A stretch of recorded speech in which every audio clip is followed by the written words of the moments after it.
Now joining us on the hotline is a man that got to call many great Allen Iverson performances, and that's the play-by-play man for the Sixers on Comcast Sportsnet, and that's Marc Zumoff, a Temple alumni. Marc, it's Zach and Chase. How you doing?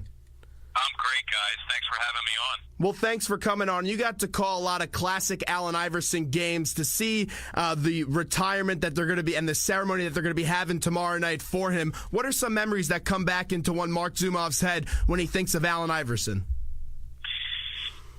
Well, there are a lot of them. I could just give you some bullet points. I remember when the Sixers were interviewing potential candidates for that top pick, and they brought Allen in, and I remember him before his news conference sitting in the audience. I think Pat Croce was at the podium, and I was sitting with him, and he was just talking about how excited he would be to come to Philly. And back then the Sixers had Derek Coleman, so he was eager to play with him. And if I join Coleman in Stackhouse, we'll be really good. And of course, we sort of know how that went. But then, just in terms of him as a player later on, I'm thinking some of the highlights. The crossover against Jordan, which came in his rookie year, and the team only won 22 games that year, so you really had to look hard for your highlights, and that was clearly one of them. And then I think he finished that season with like 4 or 5 straight performances of 40 or more, and a lot of people fell on both sides of the fence of that one because while the team was losing, he was going off and getting his, so there were some who kind of lined up for criticism, but on the other hand, you got an idea as to how explosive he would be. I remember 1999 when the team started to get good. He had a great play in the backcourt where he was like a one-man press on Mark Jackson, and the fans were getting into it. And Jackson almost had a 10-second violation when Iverson stole the ball and fed Aaron McKee for a 3, and the place went crazy. 2001, of course, was an unbelievable ride for Iverson individually and the team, and just everything that was accomplished during the playoffs, the regular season. Actually, even before that, 99, when they first returned to the playoffs after the 8-year drought, he had 9 steals in a game for an NBA record for a playoff game. That was pretty special against Orlando. So I'm sorry that I'm rambling, but this is because of what we're doing tomorrow night. I've been thinking a lot about these things, and not necessarily coherently or in chronological order, but just throwing up a few things for your listeners to be able to think about. Well, there's so many special moments, and he's a great pure scorer. And I was talking to Larry Brown when he came into Philadelphia to play the Owls a few weekends ago where Temple got the victory. And Larry told me that there's no doubt in my mind that finals team would have won the whole thing if they were healthy, because they had some injuries along the way. You look back at that finals team, if they were healthy, do you think they would have went out there and beat the Lakers and won an NBA championship? Well, it's funny, and it probably doesn't matter in the scheme of things. I just think that Laker team was much better than that Sixer team. But you could have also asked Larry Brown about something that Sixer fans often mentioned to me in that the last game or last 2 games of the season, I think it was, where he sat Iverson and Kembe Mutombo for rest when the Sixers had an opportunity to have the best record in the NBA and game home court advantage throughout the playoffs, which they subsequently lost to the Lakers, and even though they beat the Lakers out there in that game 1,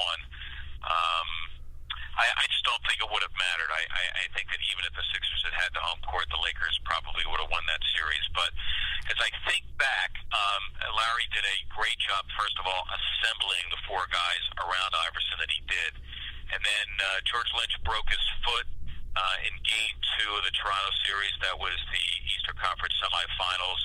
And Brown did a great job of keeping the game in the 70s and 80s. In Game 3, the Sixers stole that and eventually came back here, won Game 5, and then went on to win the series. I think Eric Snow may have been playing with a broken bone in his foot, if I remember correctly. And then Iverson, he was like a walking injury. He always, with the elbow sleeves and this was wrapped up and this was hurting him and everything else. But it was emblematic. That team was more emblematic of the Philadelphia blue-collar work ethic, I think, than any Sixers team I've seen. And I've seen them all going back to the first year of the team in '63. Marc Zumoff, the play-by-play man for the Philadelphia 76ers, joins us on the main event, Philly's #1 college radio station, WHIP.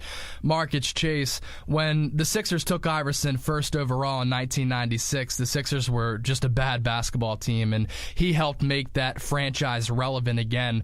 And you've been calling the games for this team for a number of years. What was it like seeing that transformation from a bad basketball team in which nobody came out to the games to a franchise that sold out every single game and fans were garnering the number 3 jersey and came out to the arena to see Allen Iverson play? Back in 98-99, we had a lockout, and we only played 50 games that year. And I just remember the anticipation for that season because Larry Brown had clearly made his imprint and brought in players that would be, in large measure, part of that 2001 team. And the team couldn't play because they were locked out. Well, they finally started that season in early February, and the Sixers ended up winning their division in the abbreviated season. I think they won 28 games. And then you really began to sense that things were turning around that year. And then, of course, the playoffs. It's the first time we had a playoff series in 8 years. And the Sixers were a 6 seed. The Orlando Magic then, with Penny Hardaway, they were a 3 seed. And the Sixers managed to split down there in the first 2 games. Orlando had the home court. Game 3 was at Wells Fargo Center. It was the first playoff game in 8 years. And that game really then signified to me that the team had fashioned a turnaround. Fans were into it from the time they got to the building an hour before tip-off to the final buzzer. We mentioned Iverson with the NBA record steals. I remember Matt Geiger almost got into a fight with the late Chuck Daly. The place was crazy from the moment they opened the doors until the moment the clock showed all zeros. And when I left the building that night, I said, you know what, we got something special going on here, and this team's going to be pretty good for the foreseeable future. Allen Iverson certainly has a unique personality, and him and Larry Brown butted heads at times, and he also had some issues off the court, as you well know. You had the luxury of dealing with him on a personal basis, though. What was Allen Iverson like as a person to you? He was really a delightful guy to be around. He was a regular guy who really enjoyed not only talking about basketball, but talking about things other than basketball. You could engage him in almost any conversation about anything. He was well-read, he was aware, and he enjoyed giving his opinion about other things. I think that just as a competitor, I don't believe that I've seen anyone who competed as hard for the time he was on the floor. Now, off the floor, many will say that he didn't do what he could have done to maybe lengthen his career or optimize his abilities. But I got to tell you, even some of the great players will occasionally take a possession off, and certainly on the defensive end, Allen wasn't the greatest. Maybe that's where he got the most of his rest. But when it came to the offensive end of the floor, when it came to fearlessness, when it came to competitiveness, and he didn't always do the right thing, but it wasn't for lack of trying. I think Allen was probably the most intense NBA player I may have ever seen. One of the great audio clips in the history of sports was that practice press conference, and people still talk about it today. It's still played a plethora of times on SportsCenter. Where were you for the practice press conference? Well, let me just say one thing about that. When Iverson had his retirement news conference a few months ago, and I don't remember the exact words, but I recall him addressing that particular thing and talking about the news conference, saying that many people don't know that I had a friend who was killed right before he held that news conference. So he wasn't really I don't think of the right mind anyway. But I think Allen's point was that, yes, we all believe that practice makes perfect, or that you play as you practice. But I think Iverson was saying, wait a second, I lay it on the line every time I come into a game. When I'm on the floor, there's not a second that I'm not getting after it, certainly on the offensive end. And and giving my all and getting to the line 10 or 12 times and knocking heads with the big bodies of the NBA. So I think he almost considered it ludicrous that, wait a second, we're talking about practice? Well, just take a look at my scoring titles, and I got the team to the finals, and I've been an MVP, and a two-time All-Star MVP, and all this other stuff. So I think he was saying, he may have been minimizing it, which probably wasn't the right thing to do, but I think in his mind he was saying, listen, I've laid it on the line and I've accomplished a lot. Let's talk about, me as a player as opposed to just showing up for a practice.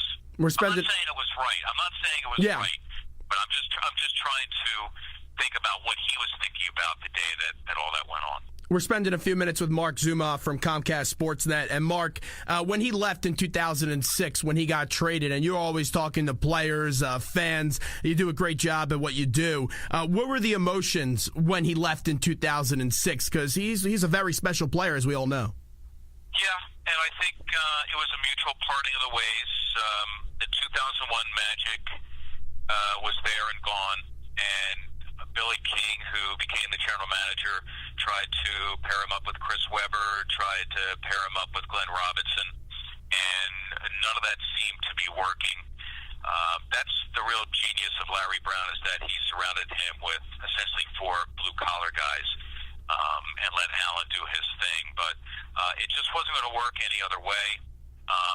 Allen seemed ready to go. The Sixers seemed ready to have him go. And that's not to minimize the run. I mean, the run was unbelievable. He was a great draw. He identified our franchise for the better part of a decade. But nobody felt bad about the parting. It was mutual, and it seemed good for Denver at the time. They were going to pair him and Carmelo Anthony, and maybe they could make it work, which obviously they did not. And for the Sixers, I have to think that in retrospect, it was going to be bad news for Andre Iguodala, because people looked around after Iverson left and they anointed him as the guy, which was really the wrong thing to do. But that's a whole other story. I think, just to answer your original question, was that it was a mutual parting of the ways. The time had come, the 10 years were in, and it was all good. There's been a multitude of sensational guards to play in the National Basketball Association, but not a lot were 6 foot, $165, soaking wet, and able to score the rock like Allen Iverson did for a majority of his career. Do you believe, Mark, that he is the best small guard to ever do it? I would have to say yes, and it's become hackneyed, but people often borrow the boxing phrase pound for pound, and in that regard, it would be a resounding yes. The only other guy that I would say reasonably compares to him, and I'm going way old school guys, you'll have to go to basketballreference.com for this one, would be Nate Tiny Archibald, who I believe may have been the last guy to win both a scoring and assist title in the same year, but he was of a similar vein. But when you consider Allen's playing style, his fearlessness, just constantly going into the lane, time and time again, getting better, getting knocked to the floor. Just in terms of the fearlessness and almost recklessness that he played with, I don't think there's been anyone since then, and I'm not sure there will be anyone for the foreseeable future. With the cornrows and the headbands and the arm sleeves and the tattoos, some of the... Yeah, well, you know what? And that was all part of it, and that kind of made him as big as he was. It wasn't like he was some unassuming guy. He had the CD, the rap CD that was ill-fated, and to borrow the term lightning rod, he certainly was one. But if you're the owner of a team, and you believe that for the most part, any publicity is good publicity, Allen Iverson gave the 76ers a high profile, not only in this town, but in the other 28 cities or so in the NBA. Right, he helped change the culture of the NBA and some of the youth movement coming up. I just wanted to get your quick thoughts on that. Yeah, and you know what? The NBA has sort of morphed now, where you see a lot of players have gone away from that.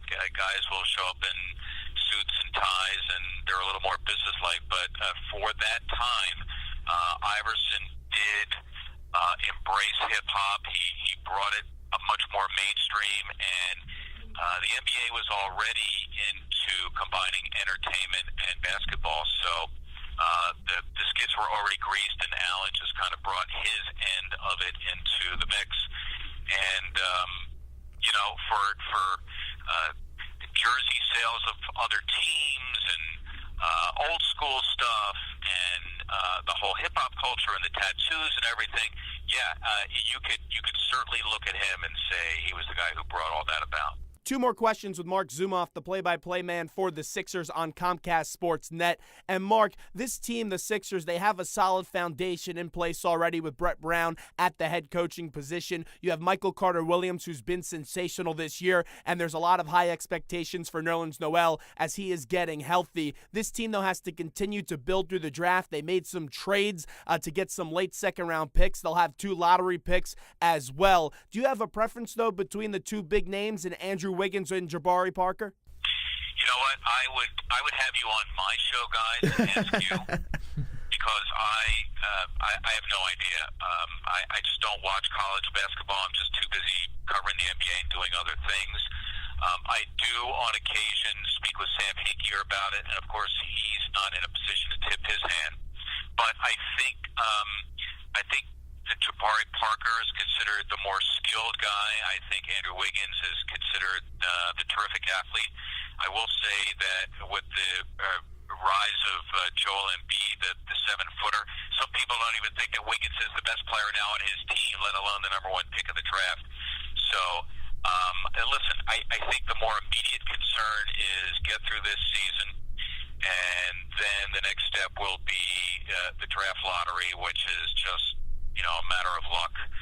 And then depending on what kind of a pick you have, you figure it out that way, whether you want to try to move up to number 1, whether you already have number 1. You'll see if New Orleans turns out to be a lottery pick that's protected 1 through 5. You have all those second-round picks. You have Thaddeus Young, who could be attractive now with only 1 more year after this. Actually, wait a second. This year he's got 2 more, so next year he'll have 1 more year left to his deal. He might be an attractive guy in a trade come draft night. So a lot of shoes to fall. And then even once the team is in place next October, and I forgot to mention all the salary cap room, even once the team is in place next October, it's going to take a while. I mean, you have a guy like Anthony Davis. Now, granted, Drew Holiday has been injured, but it doesn't happen overnight. Davis is a great player. He's a stud. He's become an all-star, but the Pelicans probably won't make the playoffs, albeit in the stronger of the 2 conferences. So even after you put the young players in place, it takes some time to develop them, put the right pieces around. Mark, last one from me. When the Sixers signed Brett Brown to a contract, it was considered a quote-unquote sexy hire because he hails from the Greg Popovich coaching tree.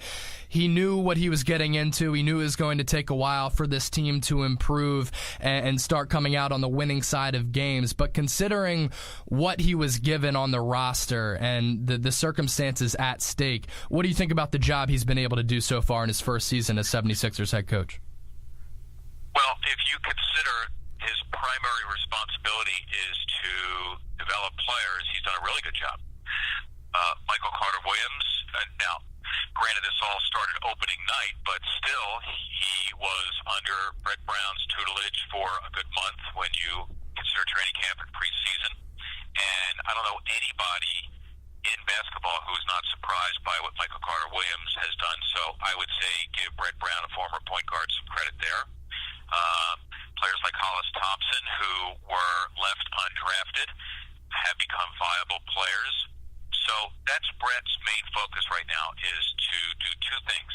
He wants to develop players like he has with Carter-Williams and Hollis Thompson. And the second thing is to lay down the foundation for an identifiable playing style and culture, and he's done that.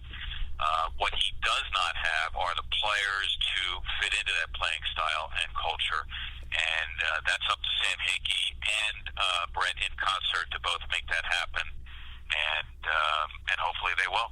Mark, enjoy tomorrow night. We appreciate the time today. Excellent job, and we'll talk to you again soon.